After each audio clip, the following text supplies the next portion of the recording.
Ala Spider-Man ang estilo ng mga kawatang nahuli sa Quezon City. Sumasabit sila sa mga delivery truck at pinupunteriya ang mga balikbayan box. Nasa frontline balitang yan si Hannibal Talete.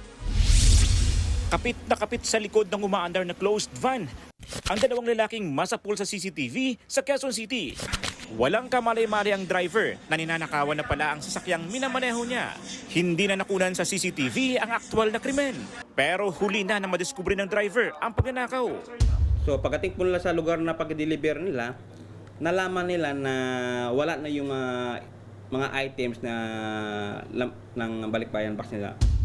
Agad na mga nagsagawa ng follow-up operation ang mga pulis. Natunton at inaresto ang dalawang suspect sa Navotas. Umamin sila sa krimen.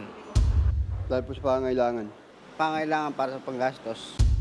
Nabawi ang ninakaw na items kabilang ang sapatos, appliances at office supplies na nagkakahalaga ng mahigit 100,000 pesos. Ayon sa mga pulis, miyembro ng tinatawag na Spider-Man Gang ang mga suspect.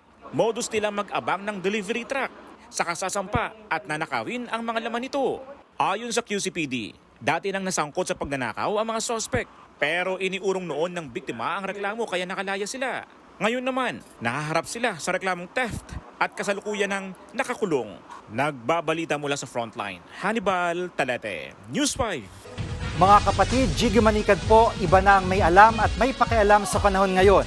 Para sa konkreto, kumpleto at komprehensibong balitaan sa frontline, mag-follow at mag-subscribe sa social media pages ng News 5.